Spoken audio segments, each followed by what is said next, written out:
ആരാണ് മലയാളിയുടെ മറ്റൊരു എപ്പിസോഡിലേക്ക് സ്വാഗതം. മാറുന്ന മലയാളിയും സ്വാർത്ഥതയും ഈ വിഷയമാണ് നാം ഇന്ന് ചർച്ച ചെയ്യുന്നത്. വിഷയം ചർച്ച ചെയ്യുന്നതിനായി ഇവിടെ എത്തിച്ചേർന്ന വിശിഷ്ടാതിഥികളെ പരിചയപ്പെടാം. ആദ്യമായി ഡോക്ടർ മഹറൂഫ് രാജ്. കോഴിക്കോട് ബീച്ച് ഹോസ്പിറ്റലിൽ നിന്നും വിരമിച്ച അദ്ദേഹം ഇപ്പോൾ വയനാട്ടിലെ വിംസ് ഹോസ്പിറ്റലിൽ ജോലി ചെയ്യുകയാണ്. നമ്മുടെ ഈ ചർച്ച സമ്പന്നമാക്കുന്നതിന് വേണ്ടി ഇവിടെ എത്തിച്ചേർന്നിരിക്കുന്നു. ശ്രീ മഹറൂഫ് സാർ, സ്വാഗതം. ഒരു മുഖവരയുടെ ആവശ്യമില്ലാത്ത, പരിചയപ്പെടുത്തലിൻ്റെ ആവശ്യമില്ലാത്ത മറ്റൊരു വിശിഷ്ടാതിഥി ശ്രീ പി ആർ നാഥൻ.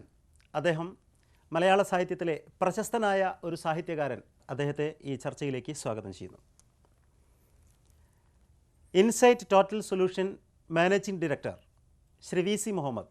അദ്ദേഹം ഒരു ട്രെയിനറാണ്, കൗൺസിലറാണ്, NLP പ്രാക്ടീഷണറാണ്, അതോടൊപ്പം TA അനലിസ്റ്റാണ്, സോഷ്യൽ ആക്ടിവിസ്റ്റാണ്. അദ്ദേഹം വിശിഷ്ടാതിഥികളുടെ പാനലിൽ നമ്മോടൊപ്പം ചേരുന്നു. ഇതോടൊപ്പം ഈ ചർച്ച സമ്പന്നമാക്കുന്നതിന് വേണ്ടി വിവിധ ഭാഗങ്ങളിൽ നിന്നും ഇവിടെ എത്തിച്ചേർന്ന ഒരു സംഘവും നമ്മോടൊപ്പം ചേരുന്നു. എല്ലാവരെയും ഒരിക്കൽ കൂടി ഈ ചർച്ചയിലേക്ക് സ്വാഗതം ചെയ്യുന്നു. ഇറുപ്പവനും മലർ ഗന്ധമേകും, വെട്ടുന്നവനും തരു ചൂടകറ്റും, ഹനിപ്പവനും കിളി പാട്ടുപാടും, പരോപകാര പ്രവണം പ്രപഞ്ചം. സ്നേഹം, സഹാനുഭൂതി, ദീനാനുകമ്പ തുടങ്ങിയവ സ്ഫുരിക്കുന്ന വരികൾ വായിച്ചും വാക്കുകൾ കേട്ടുമാണ് നമ്മൾ വളർന്നത്. ഭേദചിന്തകൾക്കപ്പുറത്ത് മാനവികത എന്ന മഹാസത്യത്തെ പ്രതിഷ്ഠിച്ച മൺമറഞ്ഞ മഹാരഥന്മാർ അനർഘമായ ഒരു പൈതൃകം തന്നെ നമുക്കായി സൃഷ്ടിച്ചു വെച്ചു. എന്നാൽ പുതിയ കാലത്ത് സുഖം മാത്രം തേടിയുള്ള മനുഷ്യൻ്റെ യാത്രയിൽ അന്യൻ്റെ വാക്കുകൾ സംഗീതം പോലെ ആസ്വദിച്ചിരുന്ന പോയ കാലത്തെക്കുറിച്ചുള്ള സ്മരണകൾക്ക് എന്ത് പ്രസക്തി? സുഖം തേടിയുള്ള യാത്രയിൽ എല്ലാം മറക്കുന്ന മനുഷ്യൻ്റെ സ്വാർത്ഥത ഒരിക്കൽ കൂടി നമ്മൾ വിചാരണ ചെയ്യുന്നു. മാറുന്ന മലയാളിയും സ്വാർത്ഥതയും, അതാണ് ഇന്നത്തെ വിഷയം.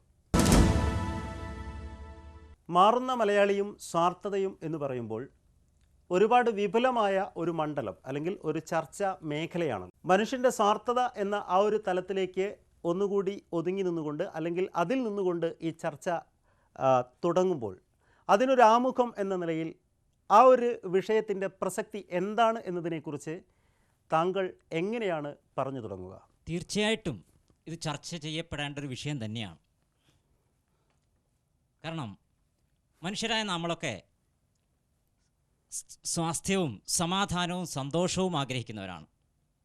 പക്ഷേ വ്യക്തിതലത്തിൽ തൻ കാര്യം പ്രധാനം എന്ന നിലക്ക് അവനവൻ്റെ സുഖം, സൗകര്യം, സന്തോഷം ഇതിൽ മാത്രം ഒതുങ്ങി മനുഷ്യൻ ജീവിക്കുമ്പോൾ അത് ദൂരവ്യാപകമായ പ്രത്യാഘാതങ്ങൾ സമൂഹത്തിലും പരിസ്ഥിതിയിലും നമ്മുടെ ചുറ്റുവട്ടത്തും ഉണ്ടാകുമ്പോൾ ഇതിനൊരു പരിഹാരം കാണേണ്ടത് അനിവാര്യമായിരിക്കുന്നു. അതുകൊണ്ട് തന്നെ ഈ ചർച്ച ഏറെ ഫലം ചെയ്യുമെന്ന് വിശ്വസിക്കുന്ന ഒരാളാണ് ഞാൻ. തീർച്ചയായും ഒരു പുതിയ ലോകത്തേക്ക് സഞ്ചരിക്കാൻ വെമ്പുന്ന ഒരു തലമുറയുടെ പ്രതിനിധികൾ എന്ന നിലയിൽ ആ പ്രതിനിധികളിൽ ഒരാളായ താങ്കൾക്ക് ആധുനിക സമൂഹത്തിൻ്റെ സ്വാർത്ഥതയെക്കുറിച്ച് എന്തൊക്കെയാണ് സംസാരിക്കാനുള്ളത്? പറയൂ.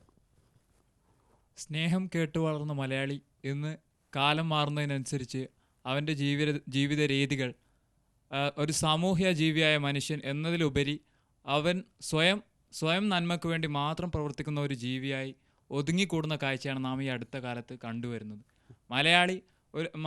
മലയാളി മാത്രമല്ല, മനുഷ്യൻ ജീവികളുടെ പ്രത്യേകത എന്ന് പറഞ്ഞാൽ ബാക്കി ജീവികളെ കമ്പയർ ചെയ്ത് നോക്കുമ്പോൾ മനുഷ്യൻ്റെ പ്രത്യേകത, മനുഷ്യൻ്റെ ഒരു സാമൂഹ്യ ജീവിയാണ്. അവന് സമൂഹവുമായിട്ട് ഇടപെട്ട് മാത്രമേ ജീവിതം മുന്നോട്ട് കൊണ്ടുപോകാൻ സാധിക്കുകയുള്ളൂ. അവിടെ മാത്രമേ അവന് വിജയമുണ്ടാവുള്ളൂ. പക്ഷേ ഇന്നത്തെ പ്രത്യേകത നമ്മൾ കണ്ടുവരുന്നത് എല്ലാവരും ഒരു നാരോ മൈൻഡഡ് ആയിട്ട് ഒരു സ്വന്തം ഫാമിലിയുടെ കാര്യം മാത്രം നോക്കി അല്ലെങ്കിൽ അവനവൻ്റെ കാര്യം മാത്രം നോക്കി ഒതുങ്ങുന്ന ഒരു അവസ്ഥയിലേക്ക് മലയാളി മാറുന്ന കാഴ്ചയാണ് കാണാൻ സാധിക്കുന്നത്. തീർച്ചയായിട്ടും അത് ഇദ്ദേഹം പറഞ്ഞ വാക്കുകൾക്ക് പൂരകമായിട്ട് അല്ലെങ്കിൽ അനുബന്ധമായിട്ടുള്ള കാര്യങ്ങൾ തന്നെയാണ് ഇവിടെ സംസാരിച്ചിരിക്കുന്നത്. നമുക്കറിയേണ്ടത് എവിടെയൊക്കെയാണ് ഇന്ന് സ്വാർത്ഥതയുടെ നീരാളിക്കൈകൾ വ്യാപിച്ചിരിക്കുന്നത് സമൂഹ ശരീരത്തിൽ എവിടെയൊക്കെയാണ്? നിങ്ങൾ കാണുന്ന മേഖലകൾ വെച്ചുകൊണ്ട് ടീച്ചർ സംസാരിക്കൂ. എവിടെയൊക്കെയാണ് സ്വാർത്ഥത നമുക്ക് കാണാവുന്ന ആ മേഖലകളെക്കുറിച്ച് നമുക്ക് പോസ്റ്റ്മോർട്ടം ചെയ്യേണ്ടത് ഏതൊക്കെ മേഖലകളെക്കുറിച്ചാണ്? അങ്ങനെ ചോദിക്കുകയാണെങ്കിൽ നമ്മളീ പറയാവുന്ന മിക്കവാറും മേഖലകളിലും സ്വാർത്ഥതയുടെ അംശങ്ങൾ കാണാം. ഇപ്പോൾ സാധാരണ നമ്മളിപ്പോൾ ഇങ്ങോട്ട് വരുന്ന ഒരു ബസ്സിൽ ഒരു സാധാരണതായിട്ട് തന്നെ തുടങ്ങാം. ഇപ്പോൾ ബസ്സിൽ സീറ്റ് ഇരിക്കുന്ന കാര്യത്തിൽ തന്നെ മുതിർന്നവർ വന്നാൽ എണീറ്റ് കൊടുക്കുന്ന, കുട്ടികളെ കൊണ്ടുവന്നാൽ എണീറ്റ് കൊടുക്കുന്ന ഒരു പാരമ്പര്യം നമ്മുടെ ആളുകൾക്ക് ഉണ്ടായിരുന്നു. പക്ഷേ ഇപ്പം കണ്ടക്ടർ അങ്ങനെ പറയുന്നതും വല്ലാണ്ട് കേട്ടിട്ടില്ല. അങ്ങനെ പറഞ്ഞാൽ തന്നെ ആ ഒരു സംഭവം ശരിയാണ്, കുട്ടികളുടെ അവകാശമാണ്, അങ്ങനെ എണീപ്പിക്കാനൊന്നും പറ്റില്ല. എന്നാൽ പോലും ഈ ഒരു സഹജീവികളോട്, പ്രായമായവരോടും കുട്ടികളെടുത്ത് കയറുന്നവരോടുള്ള ഒരു മനോഭാവം അത് കുട്ടികളിൽ, വിദ്യാർത്ഥികൾ മാത്രമല്ല അല്ലാണ്ട് ഇരിക്കുന്നവരിലും മനുഷ്യന്റെ സ്വാർത്ഥതയെക്കുറിച്ച് ബസ് യാത്രയുമായി ബന്ധപ്പെട്ട് ഒരുപാട് പറയാൻ പറ്റും. നമ്മൾ കൈ കാണിക്കുന്ന സമയത്ത് ബസ് നിർത്തിയിട്ടില്ലെങ്കിൽ നമുക്ക് വലിയ പ്രയാസമാണ്. നമ്മൾ കൈ കാണിച്ച് ബസ്സിൽ കയറിയതിനു ശേഷം നമുക്ക് സീറ്റ് കിട്ടണം. നമുക്ക് സീറ്റ് കിട്ടിക്കഴിഞ്ഞാൽ പിന്നെ നമ്മുടെ ലക്ഷ്യസ്ഥാനത്ത് മാത്രമേ ബസ് നിർത്താൻ പാടുള്ളൂ, വേറെ എവിടെയും നിർത്താൻ പാടില്ല. ഇത് സ്വാർത്ഥതയാണ്. അതെ. പിന്നെ തിരക്കുള്ള ബസ്സിൽ തന്നെ കാണുന്നുണ്ട്, എങ്ങനെയെങ്കിലും വലിഞ്ഞ് ബസ് കയറും. കയറി കഴിഞ്ഞാൽ അടുത്ത സ്റ്റോപ്പിൽ ഈ തിരക്കിൽ അടുത്ത ആൾ കയറുമ്പോൾ പിന്നെ എന്തിനായി ഇത്രയും ആളെ കയറ്റുന്നത് എന്നുള്ള ചോദ്യമാണ് ഈ കയറിയവർക്ക് വരുന്നത്. അതെ അതെ, അതിന് കണ്ടക്ടറോട് മേക്കിട്ട് കയറും. അതെ അതെ, അത് അവനവൻ കാര്യം എന്നുള്ള ആ ഒരു അതിൽ മാത്രം ഒതുങ്ങുന്ന ഒരു മലയാളി മുഖം തന്നെയാണ് ഇവിടെ കാണാൻ പറ്റുന്നത്. ശരി, കുട്ടി കണ്ട സമൂഹത്തിലെ ഒരു സ്വാർത്ഥതയുടെ ഏതെങ്കിലും ഒരു കാര്യം ഇതേ ടീച്ചർ പറഞ്ഞ രീതിയിലൊന്ന് പറയാമോ? നല്ല തിരക്ക് അനുഭവപ്പെടുന്ന സമയത്ത് നമ്മൾ ചിലപ്പോൾ കാത്തു നിൽക്കേണ്ട ഒരു അവസ്ഥ വരും. അന്നേരം ആ സമയത്ത് നമ്മൾ ചിലപ്പം ദേഷ്യമായിട്ട് നമുക്ക് വേഗം നമ്മുടെ ജോലി കഴിഞ്ഞ് നമുക്ക് വേഗം പോകണം, നമ്മൾ മറ്റുള്ളവർ ആദ്യം വന്നവർ കഴിയട്ടെ എന്ന് നമ്മൾ ഒരിക്കലും ചിന്തിക്കുക. നമ്മൾ തെറ്റിച്ച് കയറുക. സിനിമാ തിയേറ്ററിലും എന്തിന് ക്ഷേത്രത്തിലും പള്ളിയിലും വരെ അങ്ങനെയുണ്ട്. അതെ. ഒന്ന് ഇടപെട്ടോട്ടെ. തീർച്ചയായിട്ടും. ക്യൂ തെറ്റിക്കാത്തൊരു ഒറ്റ സ്ഥലം ബിവറേജസ് മാത്രമാണെന്നാണ് നമ്മൾ ആളുകളെ, കേരളത്തിലെ ജനങ്ങൾ, നമ്മുടെ മലയാളികൾ വളരെ അച്ചടക്കത്തോടെ വളരെ ശാന്തരായി നിൽക്കുന്ന ഒരേ ഒരു സ്ഥലമാണ് നമ്മുടെ ബീവറേജസ് കോർപ്പറേഷനുകൾ. അത് പറഞ്ഞത് ഒരു സ്ത്രീയാണ് എന്നത് കൂടി നമ്മൾ ഉൾക്കൊള്ളണം. ഞാൻ ഏറ്റവും കൂടുതൽ കണ്ടത് കായിക രംഗങ്ങളിലാണ്. കായിക താരമാണോ? കായിക താരങ്ങളെ അങ്ങനെ ഒരു അനുഭവം ഉണ്ടായിട്ടുണ്ടോ മുമ്പ്? അനുഭവം ഉണ്ടായിട്ടുണ്ട്. കാരണം കായിക രംഗം പിന്നെ എവിടെ പറഞ്ഞോളൂ. കായിക രംഗം നമുക്ക് ചർച്ച ചെയ്യേണ്ട വിഷയമാണ് സർ. നമ്മൾ 2 ദിവസമായിട്ട് പേപ്പറിൽ കണ്ടുകൊണ്ടിരിക്കുന്ന ഒരു വാർത്തയാണ് പീഡനം. ഒരു കുട്ടിയെ അമ്മയും കൂടി ചേർന്ന് മർദ്ദിച്ചത്. ഒരു കുട്ടിയെ മാത്രമല്ല, ഒരുപാട് കുട്ടികളെ നമ്മൾ പിന്നോട്ട് എടുത്ത് നോക്കുകയാണെങ്കിൽ ഒരുപാട് ന്യൂസുകൾ അങ്ങനെ കാണാം. അത് നമുക്ക് സ്വാർത്ഥതയിൽപ്പെടുത്താം. യെസ്, തീർച്ചയായിട്ടും. അയാൾക്ക് വേറെ കല്യാണം കഴിക്കാൻ വേണ്ടിയിട്ടാണ് അയാൾ അങ്ങനെയാണ് പറയുന്നത്. പിന്നെ എന്തെങ്കിലും ഉണ്ടോ? ഇനി പറഞ്ഞോളൂ. അതുപോലെ തന്നെ ഇന്ന് വൃദ്ധരായ മാതാപിതാക്കളെല്ലാം ഒറ്റപ്പെടുന്നുണ്ട്. വൃദ്ധസദനങ്ങൾ പെരുകുന്നു. വൃദ്ധസദനങ്ങളുടെ എണ്ണം ഇന്ന് നമ്മുടെ സമൂഹത്തിൽ വളരെയധികം പെരുകുന്നുണ്ട്. അതിനെല്ലാം കാരണം ഈ മനസ്സിലായി. പറഞ്ഞു. ഇനി എന്തെങ്കിലും ഉണ്ടോ? അണുകുടുംബങ്ങൾ കൂടി വരുന്ന ഒരു കാലഘട്ടമാണ്. കൂട്ടുകുടുംബങ്ങളിൽ നിന്ന് അണുകുടുംബങ്ങൾ ഒത്തിരി. ഇങ്ങനെ വൃദ്ധസദനം കൂടിയാൽ അതിന്റെ ഫലം എന്താണ്? അണുകുടുംബം ഉണ്ടാവും. സ്വാർത്ഥത പാലിക്കാമെന്ന് പറഞ്ഞിട്ട് ഏതെങ്കിലും പാഠം പഠിച്ചിട്ടുണ്ട്? യെസ്, അതിന് മറുപടി പറഞ്ഞു. ഏതെങ്കിലും ചോദ്യത്തിന് ആൻസർ എഴുതേണ്ടി വന്നിട്ടുണ്ട്? എല്ലാ കുഴപ്പവും രക്ഷിതാക്കളാണ്. രക്ഷിതാക്കളുടെ ആരോപണം അധ്യാപകരാണ്. രണ്ടുപേരുടെ ആരോപണം കുട്ടികളാണ്.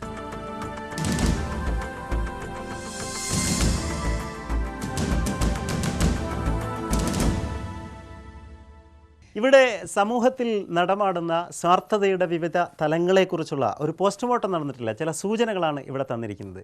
ഈ സൂചനകൾ വെച്ചുകൊണ്ട് എന്തുകൊണ്ട് നമ്മൾ മലയാളികൾ ഇങ്ങനെ ആയിപ്പോയി, അല്ലെങ്കിൽ എന്തുകൊണ്ടാണ് ഇതൊക്കെ സംഭവിക്കുന്നത് എന്നതിനെക്കുറിച്ച് ഇവിടെ വിശിഷ്ടാതിഥികളുടെ ഒരു സംഗ്രഹിച്ചുകൊണ്ടുള്ളൊരു അഭിപ്രായം ഇതിൻ്റെ തുടക്കം എന്ന നിലയിൽ ഞങ്ങൾക്ക് ആവശ്യമുണ്ട്. ശ്രീ മഹ്റൂഫ് രാജ് സാർ പറഞ്ഞോളൂ.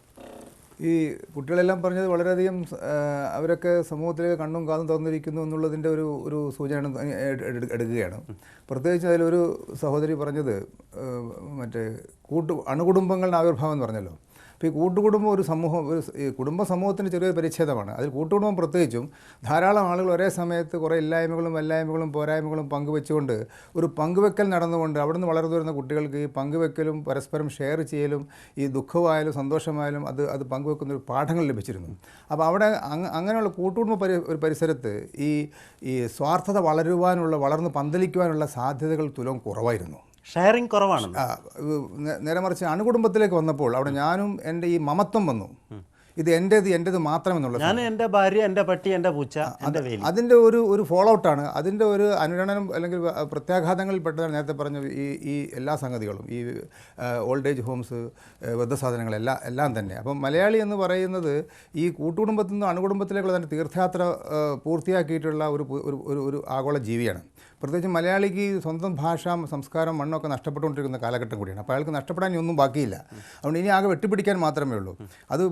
അതിനിടയ്ക്ക് ഉപഭോക്തൃവൽക്കരണവും ഈ ആഗോളീകരണമൊക്കെ വന്നതോടുകൂടി മലയാളിയുടെ ചക്രവാളം വികസിച്ചു, അവൻ്റെ ഭോഗേച്ഛയുടെ. അപ്പോൾ അവരെല്ലാം വാരി പിടിക്കാനുള്ള തത്രപ്പാടിലാണ്. അവിടെയാണ് ഈ സ്വാർത്ഥത. സർ, ആ തത്രപ്പാടിനെ കുറിച്ച് നമുക്ക് സൂക്ഷ്മമായി ചർച്ച നടത്തേണ്ടതുണ്ട്. സർ, പി ആർ നാഥൻ സാർ, എന്താണ് എന്ന് പറയുന്നത്? ഒരു പരിധി വരെ അനുവദനീയമാണ്. ഈ ചാനൽ പരിപാടി കാണുമ്പോൾ ഇവിടെ ഇരിക്കണ ഓരോരുത്തരും അവരെങ്ങനെ ഉണ്ടായിരുന്നു എന്നാണ് ചോദിക്കുക.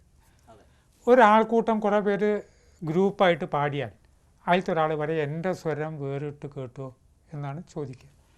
ലോകത്തിലെ ഏറ്റവും വലിയ VIP കൂടെ നമ്മളൊരു ഫോട്ടോ എടുത്തു 100 ആളുണ്ടെങ്കിൽ ആദ്യം നോക്കുക VIP ഫോട്ടോ അല്ല, നമ്മുടെ ഫോട്ടോ. ഒരു പരിധി വരെ ഇത് അനുവദനീയമാണ്. അത് ജീവജാലങ്ങളുടെ സ്വഭാവമാണ്. ജീവജാലങ്ങൾക്ക് അവരുടെ കുട്ടിയെ മാത്രമേ സ്നേഹമുള്ളൂ. മനുഷ്യനെ സംബന്ധിച്ചിടത്തോളം ഇത് വിട്ടിട്ട് ഈ സ്വാർത്ഥതയുടെ പരിധിയിൽ ആളുകൾ വർദ്ധിക്കണം. എൻ്റെ സ്വാർത്ഥതയുടെ പരിധിയിൽ, ഗാന്ധിജിയുടെ സ്വാർത്ഥതയുടെ പരിധിയിൽ ഇന്ത്യക്കാർ മുഴുവൻ ഉണ്ടായിരുന്നു ആ കുടക്കീഴിൽ. ഈ പരിധി വർദ്ധിപ്പിക്കാൻ ഒരു എഡ്യൂക്കേഷൻ നമുക്കിത് എപ്പോഴെങ്കിലും കിട്ടിയിട്ടുണ്ടോ? ഞാൻ പഠിച്ച ഒരു പാഠത്തിലും വേണ്ടുന്ന മൂല്യങ്ങളെക്കുറിച്ച് ഒരക്ഷരം പോലും പഠിക്കാനില്ല. മോറൽ എഡ്യൂക്കേഷൻ്റെ ഇവിടെ ഇപ്പോൾ സംസാരിച്ച ഒരാളും ഇത് അവരുടെ പാഠപുസ്തകത്തിൽ പഠിച്ചതല്ല. ഒരു പാഠപുസ്തകത്തിലും മൂല്യബോധത്തെക്കുറിച്ചോ പൗരബോധത്തെക്കുറിച്ചോ പറയുന്നില്ല. അത് നമുക്കുള്ള ഏറ്റവും വലിയൊരു പരാജയമാണ്. മൂല്യബോധം, പൗരബോധം, ഇതിനെക്കുറിച്ച് ബോധനം നടത്തുന്ന ഒരു അധ്യയന പ്രക്രിയ നമ്മുടെ സമൂഹത്തിൽ നമ്മുടെ ഭരണാധികാരികൾ, നമ്മുടെ വിദ്യാഭ്യാസ വകുപ്പ് മുമ്പോട്ട് വെക്കുന്നില്ല എന്നുള്ളത് തന്നെയാണ് സാർ ഉദ്ദേശിച്ചത്. തീർച്ചയായിട്ടും സൂക്ഷ്മമായി നമുക്ക് ചർച്ച ചെയ്യാം. മുഹമ്മദ് സാർ, പറയൂ. ഇന്നത്തെ ഒരു കാലഘട്ടത്തിൽ ഒരാൾ റോട്ടിൽ തലയിട്ട് വീണ് കഴിഞ്ഞാൽ എന്താ സംഭവിക്കുക എന്നുള്ളതിൽ നമുക്ക് ആശങ്കയാണ്. ആളുകളൊക്കെ നോക്കിപ്പോവുള്ളൂ. പിന്നെ ഒരു ഡയലോഗ് അടിക്കും, ചിലപ്പോൾ കള്ളുപിടിച്ചിട്ടാവും കെടുക്കുക എന്നുള്ളത്. പണ്ട് നാട്ടുകാരൊക്കെ ചേർന്ന് നടത്തിയിരുന്ന വിവാഹ കാര്യങ്ങൾ ഇന്ന് ഏജൻസികളില്ലെങ്കിൽ നടക്കാത്തൊരവസ്ഥയാണ്. പണ്ട് വഴിയിലൂടെ നടന്നിരുന്ന അവസ്ഥയിൽ ഇന്ന് നമ്മൾ നടന്നു കഴിഞ്ഞാൽ നമുക്ക് കുറേ ഡയലോഗുകൾ കിട്ടും. ഇത് പൊതുവഴിയല്ല എന്നുള്ളത്, ഇതിലൂടെ കടക്കാൻ പാടില്ല എന്ന്. സ്വന്തമായിട്ട് റോഡുണ്ടെങ്കിൽ നമ്മുടെ വീട്ടിലേക്ക് നമുക്കെത്താൻ പറ്റുള്ളൂ, മറ്റുള്ള ആളുകളുടെ വീട്ടിലേക്ക് നമുക്ക് യാത്ര ചെയ്യാൻ പറ്റുള്ളൂ. അങ്ങനെ സ്വാർത്ഥത ഇന്ന് ആഗമനം പിടിപെട്ടിരിക്കുക. ഇതിൻ്റെ അടിസ്ഥാനത്തിൽ കരുണ, ദയ, കാരുണ്യം ഇതൊക്കെ തുടങ്ങിയ സരള വികാരങ്ങളെല്ലാം നമ്മുടെ സമൂഹത്തിൽ നിന്ന് അപ്രത്യക്ഷമായിക്കൊണ്ടിരിക്കുന്നു എന്നുള്ളതാണ്. ഇവിടെ നിങ്ങൾ ചർച്ചയിൽ സൂചിപ്പിച്ച കാര്യങ്ങൾക്ക് നിങ്ങൾക്ക് കൂടുതൽ ഊർജ്ജം നൽകുന്ന രീതിയിലുള്ള സൂചനകളാണ്. തികച്ചും വ്യത്യസ്തമായിട്ടുള്ള അഭിപ്രായങ്ങളാണ് 3 പേരും പറഞ്ഞിരിക്കുന്നത്. ആ വ്യത്യസ്തതകളിൽ നിന്നുകൊണ്ട് നിങ്ങൾക്ക് അഭിപ്രായങ്ങളിലേക്ക് പോകാം. അഭിപ്രായങ്ങളിലേക്ക് പോകുന്നതിന് മുൻപ് ഒരു മിനിറ്റ്, അഭിപ്രായങ്ങളിലേക്ക് പോകുന്നതിന് മുൻപ് നമുക്ക് പി ആർ നാഥൻ സാർ ഉന്നയിച്ച ഒരു ആരോപണത്തിന് ഉള്ള ഒരു മറുപടി എന്ന നിലയിൽ, അപ്പോൾ നിങ്ങൾ നല്ലൊരു ശതമാനം വിദ്യാർത്ഥികൾ ഇവിടെ ഉണ്ടല്ലോ, നിങ്ങൾ പഠിച്ചു വന്നത്, നിങ്ങൾ എന്തിനാണ് പഠിക്കുന്നത്? ഡിഗ്രിയാണോ? അധ്യാപക വിദ്യാർത്ഥിയാണ്. അങ്ങനെ ഒരാളെ തന്നെയാണ് നമുക്ക് ആവശ്യം. യെസ്, അധ്യാപകനാവാൻ പോകുന്ന ആളാണ്, അധ്യാപകനാവാൻ വേണ്ടി പഠിക്കുന്ന ആളാണ്. നിങ്ങൾ പഠിച്ച വിദ്യാഭ്യാസത്തിൽ, നിങ്ങൾ പഠിപ്പിക്കാൻ പോകുന്ന വിദ്യാഭ്യാസ പ്രക്രിയയിൽ ഈ പറഞ്ഞ രീതിയിൽ, സാറ് പറഞ്ഞ രീതിയിൽ ഒരു മൂല്യബോധത്തിന് പൗരബോധമൊക്കെ ചുമതലപ്പെടുത്തുന്ന അല്ലെങ്കിൽ ഉൾക്കൊള്ളുന്ന രീതിയിലുള്ള ഒരു വിദ്യാഭ്യാസ പ്രക്രിയ ഇല്ല എന്നാണ് സാറ് പറഞ്ഞത്. അതിനോട് എങ്ങനെ പ്രതികരിക്കുന്നു? സ്വാർത്ഥത പാടില്ല എന്ന് പറഞ്ഞിട്ട് ഏതെങ്കിലും പാഠം പഠിച്ചിട്ടുണ്ടോ? യെസ്, അതിന് മറുപടി പറഞ്ഞു. ഏതെങ്കിലും ചോദ്യത്തിന് ആൻസർ എഴുതേണ്ടി വന്നിട്ടുണ്ടോ? അങ്ങനെ എഴുതേണ്ടി. പക്ഷെ നമ്മളൊരു അല്ല, ഇത് നിങ്ങൾ തെറ്റിദ്ധരിക്കേണ്ട, നിങ്ങളെ ചോദ്യം ചെയ്യല്ല, നിങ്ങളെല്ല ചോദ്യം ചെയ്യുന്നത്. പറഞ്ഞോളൂ. അങ്ങനെ ഇതിലോട്ട് പഠിച്ചിട്ടൊന്നുമില്ല. അപ്പൊ സാറ് പറഞ്ഞത് ശരിയാണോ? അതിന്റെ ഒരു ആവശ്യകത ഉണ്ടോ ഇന്നത്തെ വിദ്യാഭ്യാസത്തിൽ? ഒരു വിദ്യാർത്ഥി എന്ന നിലയിൽ വിദ്യാഭ്യാസത്തിൽ അതിന്റെ ആവശ്യമുണ്ടെന്ന് വെച്ചാൽ നമ്മൾ പിന്നെ ഒരു സമൂഹമായിട്ട് പഠിക്കുമ്പോൾ അത് സ്വാഭാവികമായിട്ട് പഠിച്ചെടുക്കുന്നുണ്ട് ആ കാര്യങ്ങളൊക്കെ, സ്വാർത്ഥത ഇല്ലാത്ത ലെവലിലേക്ക്. ശരി, ഇയാളുടെ ടീച്ചർ ഇവിടെ ഉണ്ട്, ടീച്ചർ പറയൂ. നമ്മളെ വിദ്യാഭ്യാസത്തിൽ ഇപ്പോൾ 8 ഇഷ്യൂസിനെ ബേസ് ചെയ്തുകൊണ്ടാണ് ഇപ്പോഴത്തെ ടെക്സ്റ്റ് ബുക്കുകളും ആ പഠനമൊക്കെ. അപ്പോൾ അതിലൊരു ഇഷ്യൂ തന്നെ വിശ്വമാനവൻ എന്ന കാഴ്ചപ്പാടിൻ്റെ അഭാവം. അതിൻ്റെ ബേസിൽ വരുന്ന അധ്യായങ്ങളിൽ, യൂണിറ്റുകളിൽ അതിനു വേണ്ടി നമ്മൾ സെലക്ട് ചെയ്യുന്ന പാഠഭാഗങ്ങളിലൊക്കെ കൊടുക്കുന്നത് അങ്ങനെ ഒരു സ്വാർത്ഥത വെടിയണം കുട്ടികൾ എന്നുള്ള തരത്തിലുള്ള വർക്കുകളാണ് കൊടുക്കുന്നത്. അത് പ്രായോഗിക തലത്തിൽ എത്തുന്നില്ല എന്നുള്ളതാണ്. അത് പ്രായോഗിക തലത്തിൽ അത് കാണേണ്ടതാണ്. കാരണം അത് പഠിച്ചു വന്ന കുട്ടികൾ ഇപ്പോൾ ഹയർ സെക്കൻഡറിയും കഴിഞ്ഞു പോകേണ്ട ഇത് കാലമായി തുടങ്ങി. എന്നാൽ പോലും അത് ഇപ്പോഴും ഒരു അപകടം നടന്നിട്ടുണ്ടെങ്കിൽ ഇപ്പോൾ സാറ് പറഞ്ഞ പോലെ മൊബൈലിൽ അതൊന്ന് പകർത്താനുള്ള ശ്രമമാണ് ഈ കുട്ടികളുടെ അവരെ അടുത്ത് നിന്ന് പോലും. രക്ഷിക്കുന്നതിനേക്കാൾ അത് പകർത്താനുള്ള ശ്രമമാണ്. അതെ, അത് ശരി, നമ്മൾ അതിലേക്ക് പോവാം. വിദ്യാഭ്യാസ പ്രക്രിയയിൽ പിന്നെ ഈ മൂല്യബോധത്തിന് പ്രാധാന്യം കൊടുക്കുന്നുണ്ട് പുതിയ വിദ്യാഭ്യാസം എന്നാണ് പറയുന്നത്. പക്ഷേ അത് പ്രായോഗിക തലത്തിൽ വന്നിട്ടില്ല, വരുമെന്ന് ടീച്ചർ പ്രത്യാശിക്കുന്നു. സാർ പറ സാർ. പിന്നെ പാഠപുസ്തകത്തിൽ എന്തുണ്ട്, നമ്മുടെ സിലബസിൽ എന്തുണ്ട് എന്നുള്ളതല്ല പ്രധാനം. ഞാൻ എൻ്റെ കുട്ടിയെ പഠിക്കാൻ അയക്കുമ്പോൾ ഞാൻ എൻ്റെ കുട്ടിയിലൂടെ എൻ്റെ കുട്ടിക്ക് എന്ത് പഠിക്കണം എന്ന ഉദ്ദേശത്തോടു കൂടിയാണ് കുട്ടിയെ അയക്കുന്നത് എന്നുള്ളതാണ്. അത് ഒരു ശരാശരി രക്ഷിതാവിൻ്റെ ആഗ്രഹം ഭൗതികമായ സുഖസമൃദ്ധി മാത്രമാണ്, അല്ലേ?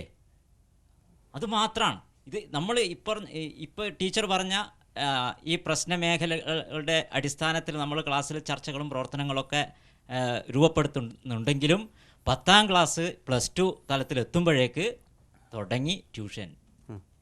കുട്ടീനെ എങ്ങനെയെങ്കിലും ഒരു A+ നേടിയെടുക്കുക, ഏതെങ്കിലും ഒരു പ്രൊഫഷണൽ കോഴ്സിൽ ചെന്നിട്ട് ഇവനെ ഒരു എന്താണ് നാളെ വരുമാനം ഉണ്ടാക്കുന്ന ഒരു രക്ഷിതാക്കളുടെ അഥവാ സമൂഹത്തിന്റെ കുഴപ്പമാണ്. സമൂഹത്തിന്റെ കുഴപ്പം. സമൂഹം എന്ന് പറഞ്ഞാൽ രക്ഷിതാക്കള് പ്രധാനമായിട്ട് രക്ഷിതാക്കൾ തന്നെ. അങ്ങനെ പറയാൻ പറ്റുമോ? പ്രധാനമായിട്ട് രക്ഷിതാക്കൾ. നാഥൻ സാർ പറഞ്ഞതിനോട് യോജിച്ച് പറയാനുള്ളത്, ഒരു മനുഷ്യൻ കേട്ട് പഠിച്ചുകൊണ്ട് മാറ്റം വരില്ല, കണ്ടും ചെയ്തും പഠിക്കുമ്പോഴേ മാറ്റം ഉണ്ടാവുള്ളൂ. സാറ് പറഞ്ഞത് അതാണ്. ചിലപ്പോൾ പാഠപുസ്തകത്തിൽ ഇത് കേട്ട് പഠിക്കുന്നുണ്ടാവും, പക്ഷെ കുട്ടികൾക്ക് കാണാനും ചെയ്തും പഠിക്കാനുള്ള അവസ്ഥകൾ ഉണ്ടാവുന്നില്ല. അദ്ദേഹം പറഞ്ഞതിൽ രക്ഷിതാക്കളുടെ ഉത്തരവാദിത്വം. രക്ഷിതാക്കൾ ഈ വിദ്യാഭ്യാസം എന്ന് പറയുന്നത് ഒരു സമഗ്രമായ. ഒരു മിനിറ്റ് ഒന്നുകൂടി സൂചിപ്പിച്ചോട്ടെ. ഇദ്ദേഹം ഒരു അധ്യാപകനാണ്. ഞങ്ങൾ അധ്യാപകരുടെ എല്ലാ കാലത്തുള്ള ഒരു ആരോപണം എല്ലാ കുഴപ്പവും രക്ഷിതാക്കളാണ്. രക്ഷിതാക്കളുടെ ആരോപണം അധ്യാപകരാണ്. രണ്ടുപേരുടെ ആരോപണം കുട്ടികളാണ്. അവിടെ ഒരു കാര്യം, രക്ഷിതാക്കൾ എന്നുള്ള വാക്കിൽ പിടിക്കണ്ട. ഈ ഗാന്ധിജി വിദ്യാഭ്യാസ വിഭാവനം ചെയ്ത് ഒരു വ്യക്തിയുടെ ശാരീരികവും മാനസികവും ആത്മീയവുമായിട്ടുള്ള ഏറ്റവും മികച്ചതിനെ പുറത്തെടുക്കുവാനുള്ള പ്രക്രിയ എന്നാണ്. ആ നിലയ്ക്ക് ഉള്ള ഒരു നിർവചനത്തിൽ നിന്നും അല്ലെങ്കിൽ ഒരു പരിപ്രേക്ഷ്യത്തിൽ നിന്നും ഒരു സങ്കല്പത്തിൽ നിന്നും വിദ്യാഭ്യാസം ഒരു ഏറ്റവും മികച്ച ധനസമ്പാദന മാർഗത്തിനുള്ള തൊഴിൽ നേടുവാനുള്ള ഒരു ഉപാധിയായി അധപ്പതിക്കുകയുണ്ടായി കഴിഞ്ഞ കുറേ കാലഘട്ടത്തിനിടയ്ക്ക്. അതിൽ നമ്മളെല്ലാവരും ഉത്തരവാദികളുമാണ്. അതുകൊണ്ടാണ് കേരളത്തിൽ ഇപ്പോൾ ഞാനൊരു ഐ എം എ ഡോക്ടർ, കേരളത്തിൽ ഇന്നിപ്പോൾ 2 തൊഴിലുകൾക്ക് മാത്രമേ മാന്യതയുള്ളൂ, ഡോക്ടർ തൊഴിലിനും ഒരു എഞ്ചിനീയർക്കും. അതുകൊണ്ടാണ് കേരളത്തിൽ ശാരീരിക അധ്വാനത്തിന് ആവശ്യമാകുന്ന ഒരു തൊഴിൽ എല്ലാ തൊഴിലിൽ നിന്ന് ആൾക്കാർ മാറിപ്പോയിരിക്കുന്നത്. അതല്ല വിഷയം. അപ്പോൾ അങ്ങനെയുള്ള വിദ്യാഭ്യാസം തൊഴിലുപാധിയായി അധപ്പതിക്കുമ്പോൾ ഈ വിദ്യാഭ്യാസ സന്ദർഭത്തിൽ നിങ്ങൾക്ക് മൂല്യബോധമോ പൗരബോധമോ മോറൽ എഡ്യൂക്കേഷൻ കിട്ടിയിട്ടുണ്ടെങ്കിലും ഒരു കുട്ടി വളർന്ന് വലുതാകുമ്പോൾ ഇതൊന്നും തന്നെ ആ കുട്ടി കൂടെ കൊണ്ടുവരുന്നില്ല. ഒരു പ്രസരണ നഷ്ടം സംഭവിക്കുന്നുണ്ട്. അതിന് ഇപ്പോൾ ഗാന്ധിജിയുടെ വേഷം കെട്ടി ഒരു സ്കൂൾ വിദ്യാഭ്യാസ കാലത്ത് ഒരു നാടകത്തിൽ അഭിനയിച്ച കുട്ടി ഭാവിയിൽ വളർന്ന് വലുതായി കഴിഞ്ഞാൽ ഏറ്റവും വലിയ കള്ളക്കണക്ക് എഴുതുന്നവനും ഏറ്റവും വലിയ അഴിമതിക്കാരനുമായി മാറുന്ന ഒരു പ്രതിഭാസം നമ്മുടെ നാട്ടിൽ കേട്ടുകളിൽ ഇല്ലാത്തതല്ല. അത് വളരെ സ്വാഭാവികമാണ്. എന്തുകൊണ്ടാണ് ഈ പ്രസരണ നഷ്ടം എന്ന് ചിന്തിക്കേണ്ടതുണ്ട്. പഠിപ്പിക്കുന്ന സംവിധാനത്തിൻ്റെ ആവശ്യമില്ലാതെ തന്നെ, പഠിപ്പിക്കുന്ന സംവിധാനം ഇല്ലാതെ തന്നെ മനുഷ്യൻ നിസ്സാർത്ഥനായ കാലഘട്ടം ഉണ്ടായിരുന്നു. അത് നമുക്ക് എങ്ങനെ കിട്ടിയതാണ്? നമ്മുടെ കാര്യം കഴിഞ്ഞു, നമുക്ക് നമ്മുടെ സ്വന്തം കാര്യം, അവിടെ ഒരു സ്വാർത്ഥത വരികയാണ്.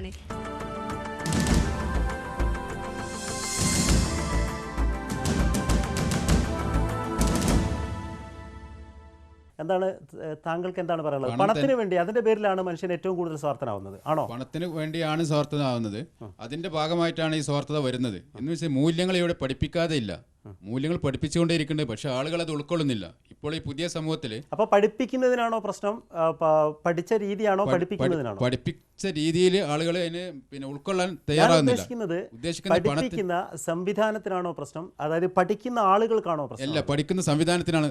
പഠിപ്പിക്കുന്ന സംവിധാനത്തിനാണ് ഈ സംവിധാനത്തിന് പ്രശ്നം. ഇവിടെ മൂല്യങ്ങൾ ഇല്ലാതെയല്ല, സനാതന മൂല്യങ്ങളുണ്ട്, പക്ഷെ ആ മൂല്യങ്ങൾ ഉൾക്കൊള്ളാൻ പഠിപ്പിക്കുന്ന രൂപത്തിൽ ആളുകൾ ഉൾക്കൊള്ളുന്നില്ല. പക്ഷെ വ്യാപകമായി ഈ പഠിപ്പിക്കുന്ന സംവിധാനം ഇല്ലാതിരുന്ന അതിപുരാതനമായ ഒരു കാലത്ത് ഇതിനേക്കാളെല്ലാം മനുഷ്യൻ നിസ്വാർത്ഥനായിരുന്നു.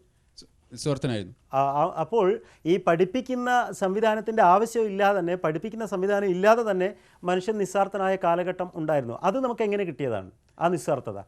ഈ നിസ്വാർത്ഥ ധാർമ്മിക മൂല്യങ്ങൾ നേരത്തെ പഴയ പുരാണ കാലങ്ങളിൽ തന്നെ ഒരു ജന്മന മനുഷ്യനിൽ ഉണ്ട്.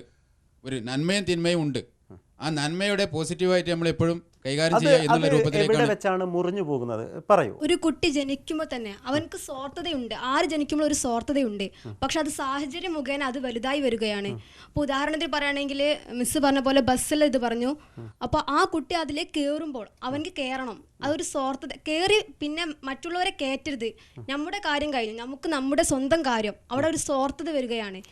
നമുക്ക് നമ്മുടെ സ്വന്തം കാര്യം നോക്കുന്നുള്ളതായിട്ട് മോശമായ കാര്യമൊന്നുമല്ലല്ലോ. അതിനെന്താണ് കുഴപ്പം? നമ്മുടെ കാര്യം നോക്കുന്നതിൽ നമ്മുടെ കാര്യം മാത്രം നോക്കുന്നുള്ളൂ, മറ്റുള്ളവരുടെ കാര്യം നോക്കുന്നില്ല. നമ്മുടെ കാര്യം മറ്റുള്ളവരുടെ കാര്യം നോക്കേണ്ടത് നമ്മുടെ ഉത്തരവാദിത്തമാണോ? അതാണ് പറഞ്ഞത്, മനുഷ്യൻ ഒരു സാമൂഹ്യ ജീവിയാണെന്ന്. മറ്റുള്ളവരുടെ കാര്യം നോക്കിയില്ലെങ്കിൽ ഈ സമൂഹത്തിൽ നമുക്ക് നല്ല രീതിയിൽ ജീവിക്കാൻ ഒരിക്കലും പറ്റില്ല. സ്വന്തം കാര്യം നോക്കി ജീവിച്ചാൽ ബാക്കിയുള്ളതെല്ലാം തകിടം മറിയും. സ്വന്തം കാര്യം മാത്രം നോക്കിയാൽ പോരാ, മറ്റുള്ളവരുടെ കാര്യം നോക്കണം. പറ സർ. സന്തോഷം തന്നെ ആയിരിക്കണ്ടേ നമ്മുടെ സ്ഥായിയായ ഭാവം. അതിനുവേണ്ടിയാണല്ലോ സാധ്യത കൂടുന്നത്. പക്ഷേ ഇന്ന് സന്തോഷത്തിന് വേണ്ടി നമ്മൾ പുറംലോകത്തെ ആശ്രയിക്കുമ്പോഴാണ് പ്രശ്നം. ഒരു സാധ്യമായ മനുഷ്യൻ പുറംലോകത്തു നിന്ന് സന്തോഷം വാരിക്കൂട്ടാനാണ് നോക്കുന്നത്. അപ്പോൾ അയാളുടെ യഥാർത്ഥത്തിൽ അയാൾ സന്തോഷം അനുഭവിക്കല്ല. കാരണം സന്തോഷം എന്ന് പറഞ്ഞാൽ നമ്മൾ ഉള്ളിൽ നിന്ന് ഉണ്ടാക്കിക്കൊണ്ടുവരേണ്ടതാണ്. അതിനുവേണ്ടിയാണ് പുറം ലോകത്തെ ആശ്രയിക്കേണ്ടത്. ഉള്ളിലുള്ള സന്തോഷം ഉണ്ടാവണമെങ്കിൽ ധാരാളം പണം വേണം, ധാരാളം സൗകര്യങ്ങൾ വേണം, ആഡംബരം വേണം, ഇതൊക്കെ വേണം. പക്ഷെ അവിടെ ഈ നമ്മുടെ ഇതൊന്നും ഇല്ലാതെ എങ്ങനെയാ സന്തോഷം ഉണ്ടാവുക?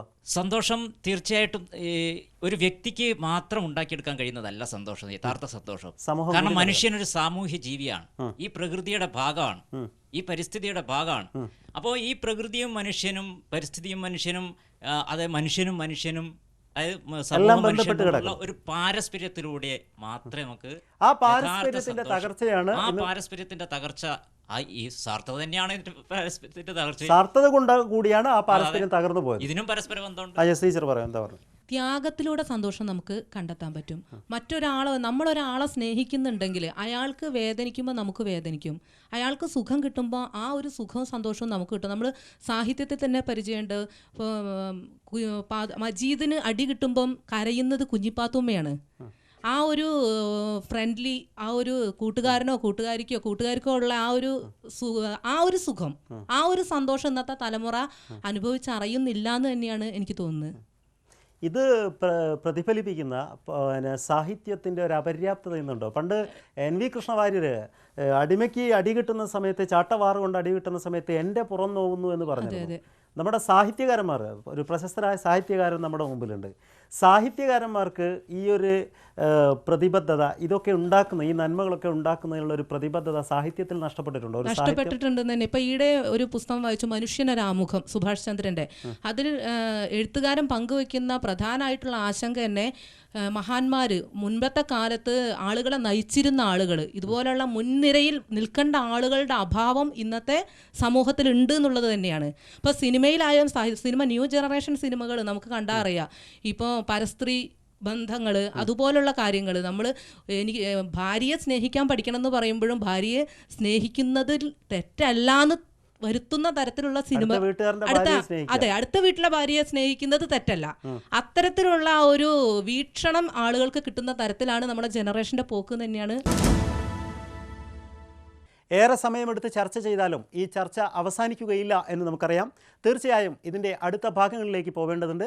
അടുത്ത ആഴ്ച വരെ അതിനുവേണ്ടി കാത്തിരിക്കുക. നന്ദി, നമസ്കാരം. ഹർത്താലിന് എതിരായ ഏതെങ്കിലും രാഷ്ട്രീയ നേതാവുണ്ടോ? ഡോക്ടർമാരാവാൻ പഠിക്കുമ്പോൾ ലക്ഷങ്ങൾ ഇവർ മുടക്കുന്നുണ്ട്. അപ്പോൾ തിരിച്ച് ഈ പൈസയൊക്കെ എത്ര കാലം കൊണ്ട് വസൂലാക്കണം എന്നുള്ളൊരു ലക്ഷ്യം കൂടെ അതിൻ്റെ പിന്നിലുണ്ടാവാം. ചികിത്സാ രംഗത്ത് ഈ ഒരു ദുർവിചാരം, ദുശ്ചിന്ത എത്രമാത്രം വ്യാപിച്ചിട്ടുണ്ട് എന്നുള്ളതാണ്.